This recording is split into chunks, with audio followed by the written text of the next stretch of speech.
바이블에서 나온 동영상 비블리컬 카운셀링이라고 이야기를 하죠. 그래서 그동안 우리가 했던 걸 잠깐 좀 정리를 좀 하고 오늘 수업 내용으로 넘어가도록 하겠습니다. 그러니까 이제 기본적으로 우리가 상담이라고 하면은 사람을 변화시키는 것을 우리가 상담이라고 하잖아요. 네, 이제 상담을 한마디로 말하면 변화를 추구하는 것이다. 변화가 목적이다. 이렇게 볼 수가 있는데요. 그래서 이 성경적 상담은 우리가 일반 밖에서, 그러니까 교회 밖에서 이루어지는 일반 상담하고는 다른 이론, 다른 접근이라고 제가 말씀을 드렸습니다. 그 다르다고 하는 것은 사람을 보는 관점이 다르지, 인간관이니까 인생관, 사람을 보는 관점이 다르고요. 또 사람의 행동을 이해하는 관점이 다르다는 것이죠. 그 다음에 우리가 세계를 보는 세계관 이런 것이 이제 다르지 않습니까? 그래서 잠깐 우리가 일반 이제 상담에서 많이 사용되는 그 대표적인 그 원리 이론이 이제 정신분석 이론하고 행동주의 상담, 요거를 우리가 이제 앞서서 공부를 했는데요. 그러니까 이제 정신분석 상담을 보면 기억나시는지 모르겠는데, 인간이 세 개의 자아가 있다고 했잖아요. 그러니까 원초와, 원본능이라고 하는 원초아가 있고, 자아가 있고, 초자아가 있는데, 이 세 가지가 사실은 역동 속에서 이제 사람이 살아간다, 그렇게 이야기했었고, 그러면서 이 원본능은, 그러니까 무의식이 대부분을 이제 사람의 행동을 지배한다라고 했어요. 그러면서 이 세 가지가 잘 조화를 이룰 때, 갈등이 없고 조화를 이룰 때는 이제 별 문제가 없지만은 이 세 가지가 하나가 너무 어느 것이 강하면은, 예를 들어서 쾌락을 추구하는 원초와 원본능이 우세해버리면은 자아나 초자아는 이제 밀려나는 것이, 그러면 또 문제가 생길 수 있고, 이제 그런 이야기들을 이제 제가 좀 드렸었습니다. 그 다음에 이제 행동주의 상담 기억나시는지 모르겠어요. 행동주의 상담은 겉으로 드러나는 그 행동을 이제 중심으로 사람을 이해한다라고 했지 않습니까? 그래서 왜냐하면 마음에 들어있는 것은 마음을 가진 자기만 아는 것이 다른 사람은 알 수가 없다. 그러니까 객관적이지 않다는 얘기예요. 그래서 이 행동주의 상담은 객관적인 것을 많이 강조하는 겁니다. 그러니까 결국 누가 봐도 알 수 있는 어떤 겉으로 드러나는 행동, 그 다음에 그 행동이 몇 번 얼마나 자주 일어나는지, 그러니까 관찰 가능하고 측정 가능한 행동. 자, 이러한 행동을 이제 중요시한다고 제가 말씀을 드렸고요. 그래서 이 행동은 그럼 어떻게 생겨나느냐? 대부분의 행동은 자극에 따른 반응 행동으로 나타난다고 그랬어요. 그러니까 환경으로부터 오는 자극에 따른 반응 행동. 쉽게 오늘 같은 비 오는 날 같은데, 예를 들어서 비가 오면 이제 환경적인 자극이, 비라는 자극이면 우리가 반응 행동을 하죠. 우산을 쓰고 다니잖아요. 그죠? 그러니까 우산을 쓰고 다니니까 비를 안 맞아요. 그러니까 비 올 때마다 우리가 우산 쓰고 다니는 겁니다. 그죠? 그러면은 이 환경으로부터 오는 자극에 대해서 반응 행동이 습관화되어서, 그것이 이제 우리가 학습된 행동이다, 그렇게 이야기합니다. 네. 그러면은 아까 제가 말씀드린 것처럼 변화라 그랬으니까 이 행동을 바뀌려면 무엇이 바뀌면 행동이 바뀔 수 있을까요? 앞에 자극이 바뀌면 반응 행동이 바뀌는 것이잖아요. 네, 그죠? 쉽게 말하면 그죠? 네, 그래서 자극을 바꾸면은 행동이 바뀌어진다. 행동이 바꿔질 수 있다.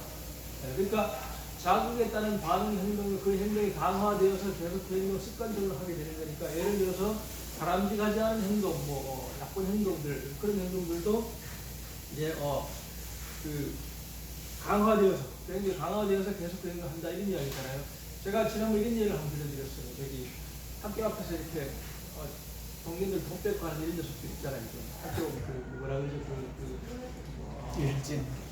일진 예를 들어 친구들 같은 경우에는 그 일반 학생을 이제 예를 들어서 이렇게 위협을 하고 그걸 주고 하니까 돈을 주잖아요. 예. 그러니까 이 친구는 뭐예요? 돈이 필요할 때마다 걔들 위협할 수가 있는 거죠. 그래서 돈을 받는 것이 강화되어지는 거예요. 예. 그래서 그 행동을 계속 하는 거죠. 예. 자, 그렇게 이제 제가 좀 간단하게 설명을 드렸는데요. 그러면 이제 우리의 관심사는 성경적 상담이잖아요. 성경적 상담은 인간관이 다르죠. 그렇죠? 어떤 인간관입니까? 인간이 어디서 왔다고 우리가 얘기했죠.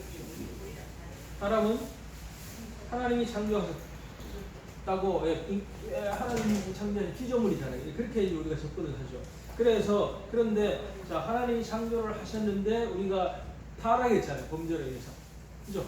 타락했으니까, 이 땅에 살면서 여러 가지 어려움이 생기고, 문제가 생기고, 갈등이 생기고, 싸움 시기, 등등 여러 가지 것들이 당연히 죄인이기 때문에, 타락한 죄인이기 때문에 그러한 것들이 생길 수밖에 없다. 그렇게 이제 우선 보는 것이죠. 예. 그리고 이러한 행동들은 마음에서 행동으로 나온다고 보는 겁니다. 아까 행동주의에서는 겉으로 드러나는 행동을 보고 우리가 저 사람의 행동이 어떠한 행동이다, 저 사람 바뀌어야 될 행동 이렇게 이야기하지만은 이 성경에서는 뭐예요? 그게 아니고 마음의 법칙, 마음에서 있는 것이 행동으로 나온다 그렇게 이야기하잖아요. 그래서 마태복음 15장 16절부터 한번 찾아보시겠습니다. 마태복음 15장 16절, 17절, 16, 17, 19요. 그렇죠. 봉투가. 예, 마태복음 15장. 봉투. 예. 끊어가지고 그냥 가져가세요. 17절부터 한번 제가 읽어보겠습니다. 입으로 들어가는 모든 것은 네. 배로 들어가서 뒤로 내버려지는 줄 알지 못하느냐. 입에서 나오는 것들은 마음에서 나오는 이것이야말로 사람을 더럽게 합니다. 마음에서 나오는 것은 어떤 것입니까? 악한 생각, 살인, 간음, 음란, 도둑질, 거짓 증언과 비방이니 이런 것들이 사람을 더럽게 하는 것이요. 이렇게 지금 되어 있다. 그러니까 무슨 말이냐 하면은 이러한 여러 가지 바람직하지 못한 여러 가지 이러한 행동들이 결국은 뭐예요? 성경에서는 우리 마음으로부터 나온다고 이야기를 하는 것이죠. 마음으로부터. 예. 그러니까 아까 행동주의는 마음에 대해서는 관심이 없다고 했잖아요. 설명을 할 수가 없다. 주관적인 거예요. 그런데 우리 성경은 이러이러한 어떤 우리가 바뀌어야 될 행동이라든지 이 잘못된 행동들 이런 것들이 죄악스러운 행동들 이런 것들이 마음으로부터 나온다라고 이야기를 하는 것이죠. 그러면 이게 바뀌려면 무엇이 먼저 바뀌어야 됩니까? 마음이 바뀌어야 되잖아요. 마음이. 그렇죠. 그러니까 성경은 마음의 법칙이잖아요. 마음의 법칙. 예. 자, 그런데 마음이 바뀌면은 행동도 바뀔 텐데 아까 말씀드린 일반적인 그 상담 이론은 이제 변화를 추구한다 그랬고 우리가 변화를 추구한다라고 할 때 행동주의란 정신 분석이라 아니면 뭐 예를 들어서 여러 가지 뭐 교류 분석이라든지 뭐 여러 가지 이제 상담 이론들이 있는데 그렇게 그러한 상담을 통해서 사람을 이제 상담하고 이제 지도하고 하면은 성격 그러니까 그 행동이 변화될 수 있습니다. 변화되기도 해요. 근데 문제는 뭐냐면은 다른 환경에 가면 또 그 행동이 다시 나타날 수도 있고 그런 차이. 아까 행동주의에서는 제가 자극에 따른 반응이라고 그랬잖아요. 환경적으로부터는 자극에 따라서 다른 반응이 나타나니까 환경이 바뀐다라든지 뭐 또 그런 것들을 위해서 그것이 영구히 진정하게 변화되는 게 아니고 일시적인 변화가 될 수 있다.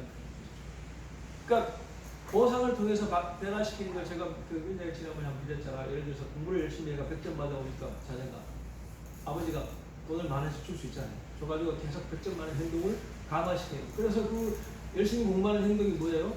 아버지가 돈을 주는 환경적 자극 때문에 그런 반응을 계속 하는데 어느 순간부터 아버지가 돈을 안 준다. 그러면 뭐예요? 뭐 또 열심히 안 할 수 있는 거죠. 바뀌고. 그래서 그런데 지금 성경적 상담은 결국은 뭐예요? 진정한 인간의 변화를 추구하는 것이다. 그렇게 보는 거죠. 그러면은 진정한 변화 누구만이 할 수가 있습니까? 어떻게 할 수가 있습니까? 예, 왜 하나님이 가는? 왜 하나님이? 그러니까 인간에 대해서 가장 잘 아는 사람이 누굽니까? 왜 하나님이죠? 창조주시기. 예, 하나님이 우리를 만들었잖아.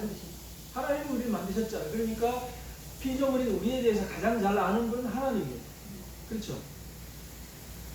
그래서 하나님께 맡겨야 된다. 그런데 우리가 하나님이 이제 그러니까 진정한 변화를 위해서는 이제 하나님께 맡기고 말씀으로 이렇게 하나님은 우리에게 말씀으로 이야기를 하시잖아요. 우리가 하나님을 볼 수 없지만 말씀을 통해서 우리가 하나님을 보는 거 아닙니까? 그래서 말씀으로 변화를 시키는 거예요. 그러니까 성경을 통해서 말씀하시는 것이고 그래서 결국은 성경적 상담의 가장 바람직한 수단은 하나님 말씀인 거죠. 네. 말씀을 통해서 변화시키는 거죠.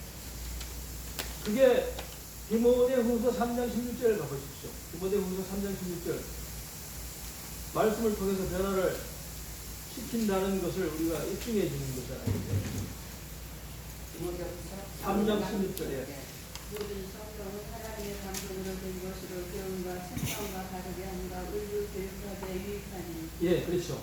그러니까 사실은 성경적 상담은 어찌 보면 간단하게 제가 요약을 말씀을 드린 첫 번째, 인간은 범죄하고 타락했기 때문에 살아가면서 어려움이나 문제가 있을 수밖에 없다. 그죠? 그런데 그러한 것들을 어려움이나 문제나 갈등이나 뭐 여러 가지가 있는데 이것을 그러면 변화시키는 것이 상담이라고 했을 때 일반적인 우리가 세속적이라는 말을 쓰지만 어쨌든 일반 기독교 성경적 상담이나 크리스천 컬처 말고 밖에 하는 상담들은 보면은 역시 변화를 추구하지만 완전한 변화를 가져오기는 힘들 수 있다. 그죠? 그런데 성경적 상담에서는 인간을 완전히 변화시킨다. 그죠? 시킬 수 있다. 그래서 그 변화를 시킨 도구가 하나님의 말씀이다. 그런 거잖아요. 말씀을 통해서, 말씀을 통해서 인간을 변화시키고, 그러니까 하나님께 맡겨야 돼요. 그죠? 그런데, 이제, 말씀을 통해 변화를 시키지만, 근본적으로 우리가 성경적 상담할 때 근본적인 목적은 뭐죠? 지금 예를 들어 또 문제가 어려움이 생기고 변화시킨다 할 수가 있잖아요. 할 수가 있지만은, 예를 들어 누굴 미워하는 사람, 이런 사람을 미워하지 않고 변화시키고 우리가 이제, 말씀을 통해 할 수가 있지만, 궁극적으로는 뭘 하자는 겁니까? 문제되는 어려움이 있는 상담을 해주는 그 내용만 변화시키자는 거예요. 결국은 뭐예요? 예수님 만나게 하고. 그러잖아요. 예수님 만나게 하고, 구원받게 그래서 성화되는 삶을 살아가면 다 해결되는 거잖아요. 지금 그러니까 우리가 그렇게 하는 그거를 제가 초기에 여러분 말씀을 드린 거예요. 왜 우리가 성경적 상담 많이 성경적 상담이 중요한 것인가? 그래서 예수님을 만나고 구원받고 성화되어가는 삶을 살게 되면은 뭐예요? 우리가 일반적으로 살아가면서 여러 가지 있는 문제를 자기가 기도하고 말씀 보고 하면서 가자. 그러니까 결국은 지금 이 상담이라고 하는 것이 일반 상담을 보면 예를 들어서 뭐 짧게는 뭐 한 4주, 길게는 뭐 8주, 12주 이렇게 하죠. 하지만은 평생 살아도 상담을 받을 수가 없잖아요. 일정한 기간만 하잖아요. 그러면 상담을 받지 않을 때는 이제 자기가 스스로 혼자 살아가도록 하는 것이죠. 그런 문제를 이겨내고 그렇게 이제 이런 상담을 하고 있는 거 아닙니까? 그런데 뭐예요? 결국은 뭐 우리가 기독교 성경적 상담에서는 예수님 만나고 구원받고 성화되어가는 삶을 살도록 하면 자기 혼자 열심히 이제 말씀 보고 기도하면서 이렇게 살아갈 거라는 거예요. 그런 것이 이제 이 성경적 상담의 뜻이 보면은 가장 핵심이 되는 거예요. 그러니까 요약해서 말하면은 하나님이 우리를 인간을 창조하셨고 그래서 인간에 대해서 가장 잘 아는 하나님 말씀을 통해서만 인간을 영원히 진정하게 변화시킬 수 있다. 하나님을 통해서만 있죠. 그리고 그 하나님을 통한다는 하나님의 말씀을 통해서 말씀. 그래서 우리가 성경적 상담을 이제 미국에서 이전에 보면 목회 상담도 유행하고 할 때 성경적 상담을 만든 제이 아담스 이런 분들이 이제 그렇게 이야기하는데 그래도 그런 거죠. 모든 것이 이제 겉으로 나는 어떤 시기 질투 이런 것이 마음에 이제 쓰고 나오는데 그래서 그 마음을 변화시켜야 돼. 그 마음을 변화시키는 거는 무엇을 할 수 있느냐 결국은 뭐예요? 말씀을 통해서 할 수 있다. 그러니까 마음을 변화시키면 행동이 변화되는 거라고 보는 거죠. 그리고 궁극적으로는 예수님 만나서 구원받고 그래서 성화되어가는 삶을 살도록 하는 것. 그렇게 살면은 뭐예요? 상담받을 필요가 없는 거죠. 그러니까 여러 가지가 다 해결되는 거 아니에요. 그래서 성경적 상담에서는 단순히 그냥 어떤 내담자가 왔을 때 그 사람이 가지고 있는 문제 하나를 고치는 것도 중요하지만 큰 틀에서 사람 자체를 변화시키는 거예요. 그렇게 우리가 볼 수가 있겠습니다. 지금 이제 우리가 지난 시간까지 뭐를 했냐 하면요. 성경적 상담 윤리에 대한 이야기를 했습니다. 그래서 이제 그거를 이제 다시 계속 좀 가보겠습니다. 우리가 상담 윤리라고 하는 건 어떤 직업을 가지고 있든지 윤리가 다 필요합니다. 그렇죠? 네. 예를 들어 우리 간호사 일한다. 간호사로서 있던 윤리가 필요하죠. 자, 마찬가지로 상담에서도 윤리가 필요하다. 그러니까 상담자가, 카운슬러가, 상담사가 지켜야 할 윤리가 있다. 그래서 그거를 지난 시간에 좀 말씀을 드린 겁니다. 지난 시간 자료 혹시 가지고 계신지 모르겠습니다만, 지난 시간 자료 앞쪽에 보시면은 일반적으로 상담 윤리란 상담사가 상담 과정 전반에 지켜야 할 도덕적 원칙을 의미한다. 그런데 이제 우리가 생각을 해보시면요. 결국 상담은 다른 사람을 변화시키고 살리기도 하는 그런 일이니까 이 상담하는 상담사는 다른 직업에 비해서 도덕이나 윤리의식이 훨씬 더 강해야 되겠죠. 그렇죠. 더 높은 도덕이나 윤리의식을 요구하는 것이죠. 사회적으로. 일반적인 상담에서. 그렇죠. 그래서 이 상담 윤리는 내담자의 권리를 보호하고 안전한 상담 관계를 형성하기 위해 필수적이다. 상담 윤리는 상담 과정에서 발생할 수 있는 다양한 윤리적 문제에 대해 올바른 판단과 결정을 할 수 있는 기준을 제공한다. 상담 윤리는 상담사에게 전문가로서 책임을 다할 수 있도록 자기를 성찰하고, 엄청 중요하고요. 내담자에게 해가 되지 않는, 당연히 해가 되지 않고 유익이 되는 상담을 해야 되잖아요. 그래서 해가 되지 않는 상담 실천을 제공할 수 있도록 돕는 것이다. 그 다음에 성경적 상담 윤리는 그 모든 윤리적 고려와 원칙이 무엇에 기초한다고요? 예, 성경 하나님의 말씀과 뜻에 기초해야 된다. 예, 제가 아까 이제 앞에서 말씀드린 결국 그 이야기를 하고 있는 거잖아요. 예, 결국은 성경적 상담에서의 방법이나 성경적 상담이 사용해야 될 수단은 하나님의 말씀이다. 그러니까 윤리도 마찬가지, 윤리도. 우리가 일반 윤리가 있지 않습니까? 일반 윤리가. 살아가면서 어떤 직업 윤리가 있는 것처럼. 그런데 성경적 상담의 윤리를 우리가 생각할 때 그 윤리에 관련되는 내용이나 조항 하나하나는 하나님 말씀과 뜻에 기초해야 된다. 그래서 이제 오늘 우리가 쭉 살펴볼 것이 다 지금 이제 말씀에 관한 거예요. 말씀에 관한 거. 오늘 드린 거죠. 성경 말씀. 그래서 성경이 모든 진리의 최종적 권위이기에 이건 중요한 이야기잖아요. 그죠? 그러니까 우리가 살아가면서 뭐 개인적으로 다른 사람한테 권고도 하고 권유도 하고 하지만은 그래서 우리가 옳고 그른 걸 대부분 알죠. 우리가 양심이라는 게. 그런데 그럼에도 불구하고 그러한 인간의 어떤 인간의 도덕이나 인리의 어떤 권면이라든지 이런 어떤 생각들은 사실은 뭐예요? 한계가 있을 수가 있어요. 그렇죠? 완전하지 않을 수가 있고. 그리고 사람의 문제를 완전히 해결할 수가 없단 말입니다.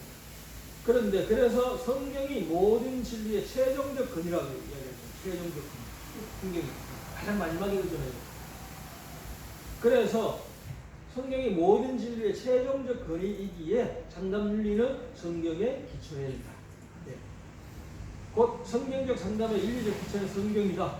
따라서 성경적 상담사는 모든 성경을 하나님의 말씀으로 믿고 의지해야 하며 성경을 근거로 적으로 다음 신앙 고백에 동의할 수 있어야 돼. 그래서 지난 시간에 우리가 한 것이 이제 우선 상담하기 위해서는 성경적 상담사는 성경에 기초해야 되고 그렇게 하기 위해서는 먼저 자기가 신앙 고백을 해야 된다는 거잖아요. 그렇죠? 아멘. 그래서 그것이 지난 시간에 한 거 지금 제가 복습하는 겁니다.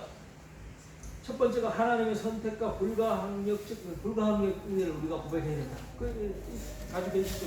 네, 아멘. 그걸 이야기하는 거예요. 예. 네. 그 뒤에 설명은 뭐 제가 생각하겠습니다. 그죠? 네.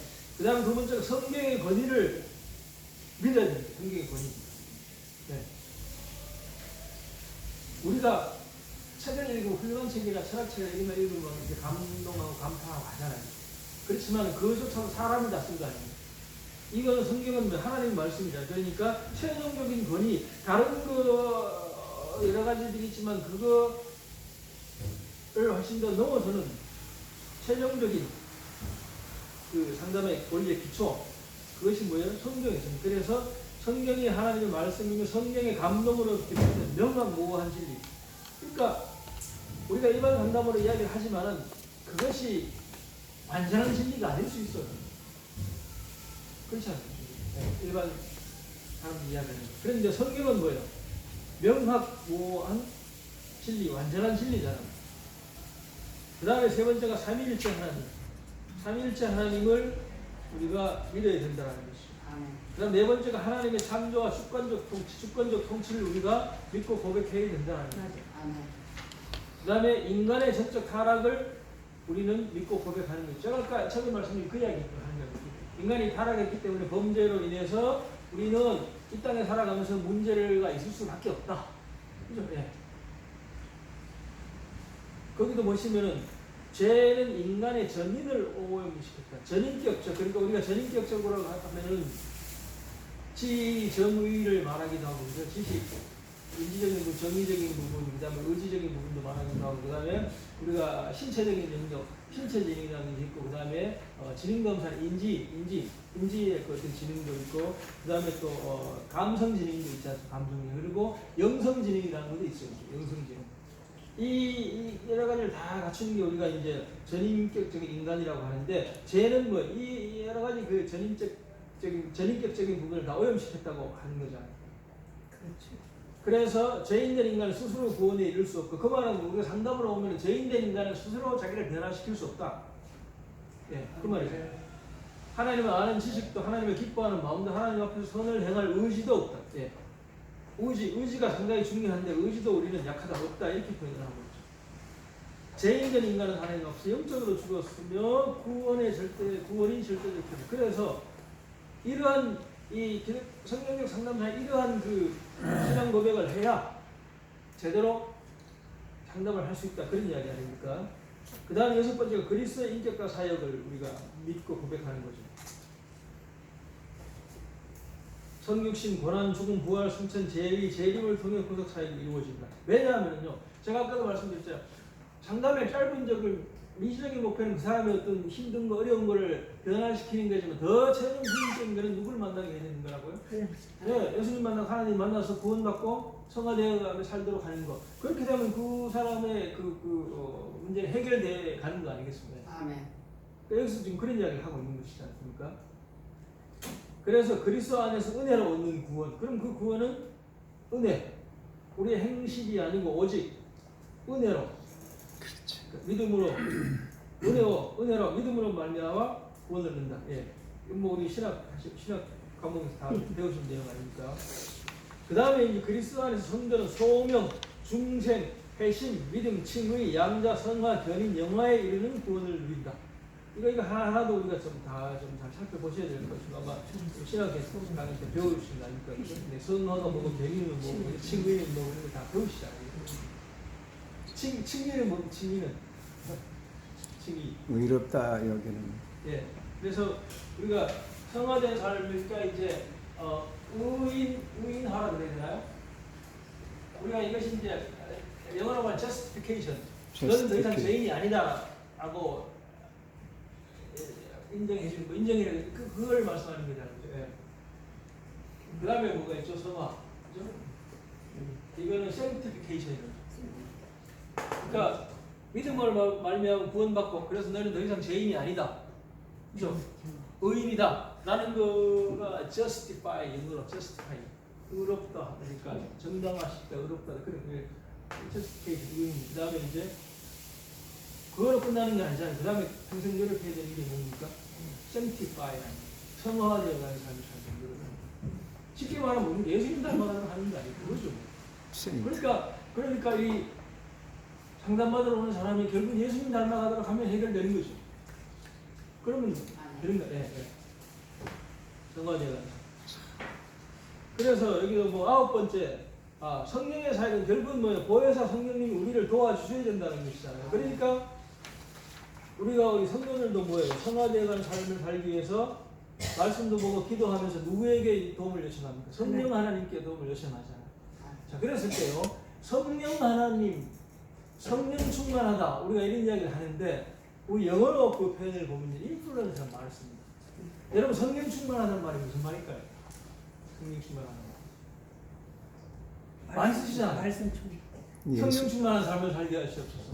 예수님이 내주하시는 거가 성령 충만이라고 생각해요. 예, 예. 근데 이제 영어 성경을 보면 성령 충만한 성령의 영향력 아래 사는 거라고 인플루언스라는 말을 써요. 내인이라. 예? 하나님으로서. 예, 그렇죠. 그러니까 여러분 성령의 컨트롤 받는. 그렇죠. 성령의 컨트롤. 예. 그래서 우리가 자녀들을 보면은 부모의 영향력 아래 살고, 부모가 어떻게 처음에 어릴 때 보면 부모의 영향력 아래 사는 거잖아요. 그죠? 부모가 교훈하는 대로 가야 되고, 그런 것처럼 영어 성경을 보면 성령의 충만한 게 성령의 영향력 아래 사는. 그러니까 내 삶을 성령이 지배하는. 그렇죠. 그러려면 어떻게 늘 성령한테 물어봐야 되잖아요. 아멘. 네, 물어봐야 되는데 역시 말씀 봐야 되고, 그 다음에 내 의지가 약하니까 기도해야 되고. 그래서 아멘. 말씀과 기도는 항상 같이 가야 된다고 우리가 아멘. 얘기합니다. 거기서 8번이 성령의 사역이잖아요. 그러니까 우리가 기독교 상담사로서 상담을 하려고 할 때 성령의 사역에 의지를 해야 된다는 것을 말하고 있는 것이죠. 내가 뭐 똑똑해서 내가 그게 아니고, 예. 그 다음에 성도의 삶, 세상의 빛과 소문을 부름받았고, 그 다음에 하나님의 뜻과 목적에 따라 사는 구별되는 정도. 그러니까 우리 인생의 목적이 뭡니까? 하나님의 영광을 위해서 그런 거잖아요. 성도는 그리스도와 함께 영광받기 위하여 그런 말을 하고 그와 함께 고난도 받아야 한다고 이런 거예요. 그 다음에 교회에 대해서 바로 알아야 되죠. 10번이죠. 우리는 교회가 그리스도의 가시적이며 비가시적인 몸으로서 유일하고 거룩하고 보편적이고 사도적인 공동체임을 믿는다. 그러니까 이 공동체를 부정하는 사람들은 사실은 아무래도 그리스도인이 아닌 거죠. 네. 공동체, 예, 교회 공동체. 그 다음에 11번이 재림과 심판을 믿어야 되죠. 저도 가끔 그런 생각을 해보거든요. 아, 여기다가 내가 죽으면은 어디로 가 있지? 그런 생각이 안 나시 가끔 저는 막 그게 무서워요. 죽으면 그 죽고 난 이후에, 예. 글쎄요. 전 죽음이 무서운 건 죽고 난 이후에 가끔 그 생각을 합니다. 예. 그거는 왜냐하면 심판을 우리가 생각할 때 그런 거 아닙니까? 그 다음에 하나님 나라의 완성. 하나님이 마지막 날 모든 기점을 해보가지고 그분의 영광을 온전히 드러내실 것입니다. 그러니까 이때까지 우리는 성화되어 가는 삶, 성령의 영향을 받는 삶, 이런 삶을 살도록 해야 되는데 그것이 뭐예요? 상담사 자신이 그런 이제 신앙 고백을 할 수 있어야 되고 그 다음에 뭐예요? 내담자도 그렇게 인도를 해야 된다. 그런 좀 해석이 되는 것 같습니다. 그 다음에 이제 그 참고라고 해서 제가 말씀드린 이 그럼 성경적 상담 문제는 어디서 나온 거냐? 여러분 요새 인공지능 많이 아시죠, 그죠? 제 챗GPT네 제미나이 들어가면은 야 놀랍습니다. 네. 생각 이대로 막 이야기해줘. 여러분 그거 사용하신 분 사용을 보시면요. 제가 오늘 저기 신절파고하면서 잠깐 뉴스를 봤는데요. 몇십 년 전에 지금 그 제미나이나 챗GPT 만드는 또 다른 회사가 하나 있어요. 인공지능. 거기에서 책을 수백만 권을 가져와가지고 입력을 했답니다. 처음에. 여러분 저기 챗GPT는 제미나이가 뭐예요? 통계잖아요. 그죠? 그거를 거기다 집어넣어가지고 이게 인공지능이 이제 답을 알려주는 거잖아요. 그런 거 아니죠. 그런데 처음에 할 때 몇십, 20년 전인가 그 회사 이름이 기억이 안 나요. 그 회사에서는 수백만 권의 책을 갖다 놓고 그 책에 그 내용을 다 거기다 집어넣었어요. 그렇게 해가 시작했어요.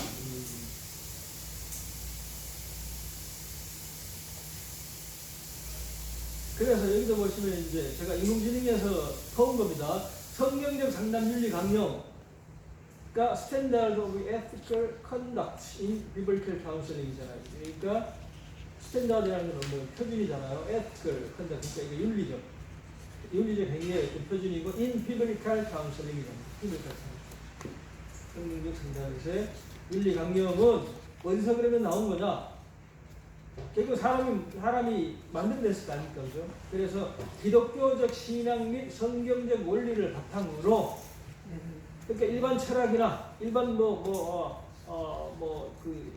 철학들 많이 있잖아요. 뭐 실용주의도 있고 뭐 인본주의도 있고 뭐 예를 들어서 뭐 여러 가지 허무주의도 여러 가지 있는데 그게 아니고 기독교적 신앙하고 성경적 원리를 바탕으로 내담자를 돕는 상담자가 지켜야 할 윤리적 전문적 지침을 의미한다.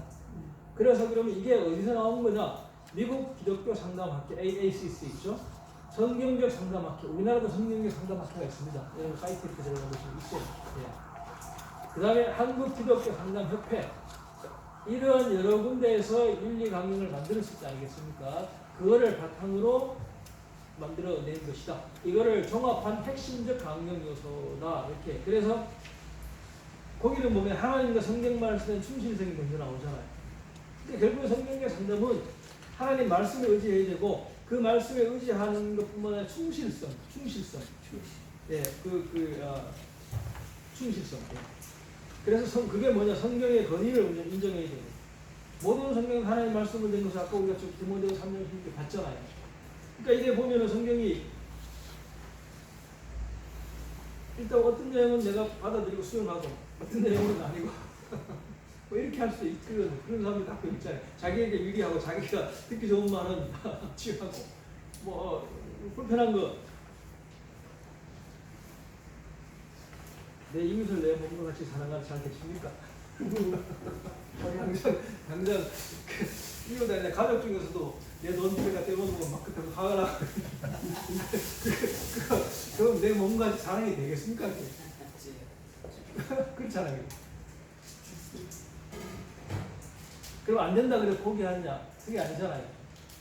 네. 그러니까 결국은 뭐예요? 성경은 우리가 그만큼 약하다. 너희는 죄인일 수밖에 없다는 걸 알려주는 거잖아요. 그 다음에 복음 중심적 접근. 예. 우리가 크리스천 카운셀링이라고 하는 거가 있습니다.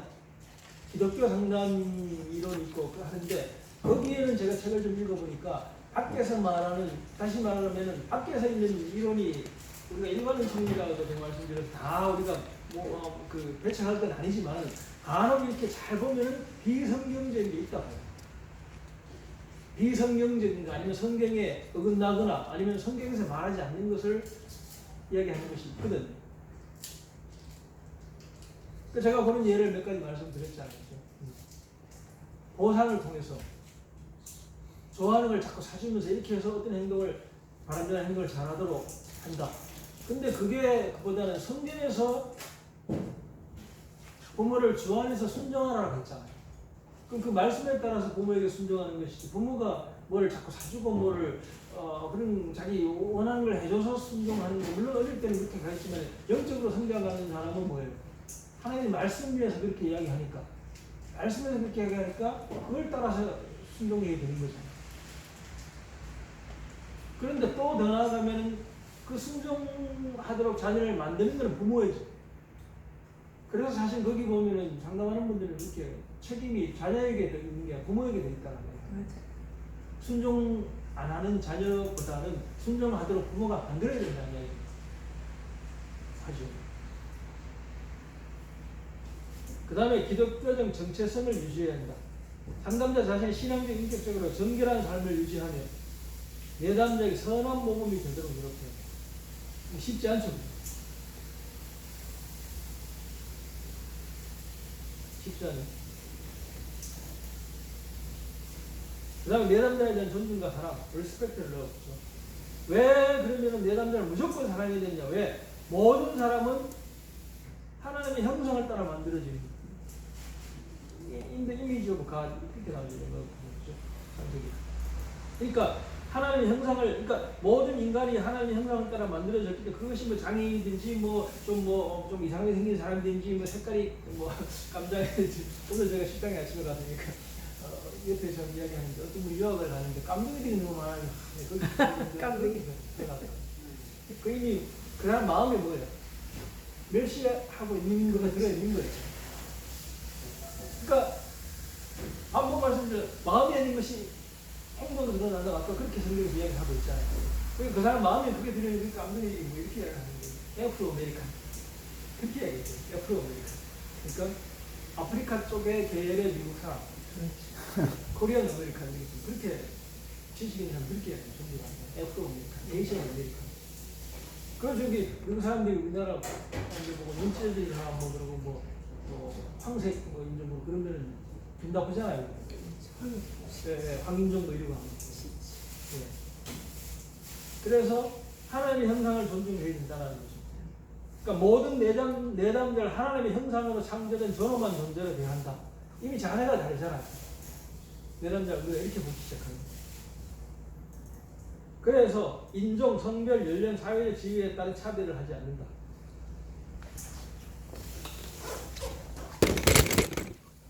나보다 남을 낮게 여기고 우리 많이 열심히 공부했잖아요. 나보다 남을 낮게가 아니고 낮게 여기고 어디 저기 빌립보서에 있는 우리가 그런 생각 가지고 살아가면 제가 볼 때 다른 사람 문제 안 생길 것 같아요. 맞습니다. 어떤 사람이든지 내가 공부를 많이 했든 내가 뭐 재산이 많든 그거 다 그렇지 뭐. 나보다 남을 낮게 여기고 그 다음에 내담자의 유익을 우선해야 된다. 우리가 상담을 하다 보면요, 사적인 이익이나 욕구 이런 것이 사람에게 생겨날 수가 있거든. 더구나 아주 막 힘든 삶을 사는 사람이 정말 절박해가지고 이것저것 다 하다가 안 돼서 상담을 받으러 갔는데, 그 사이 일반 상담 받으면 한 시간에 막 10만 원씩 받고 그럽니다. 밖에 한다면 전통자 10만 원씩 하시가 나옵니다. 그러니까 지금 연약하고 막 약하고 막 절박하고 이런 사람인데 뭐예요? 그 사람을 이용할 수가 없잖아요. 상담자. 여기서 보면 그래서 상담자의 사적인 이익이나 욕구를 위해 내담자를 이용하거나 착취하지 않으며 오직 내담자의 안녕과 회복을 채우도록 합니다. 그 다음에 강요 금지. 자, 이게 이제 보십시오.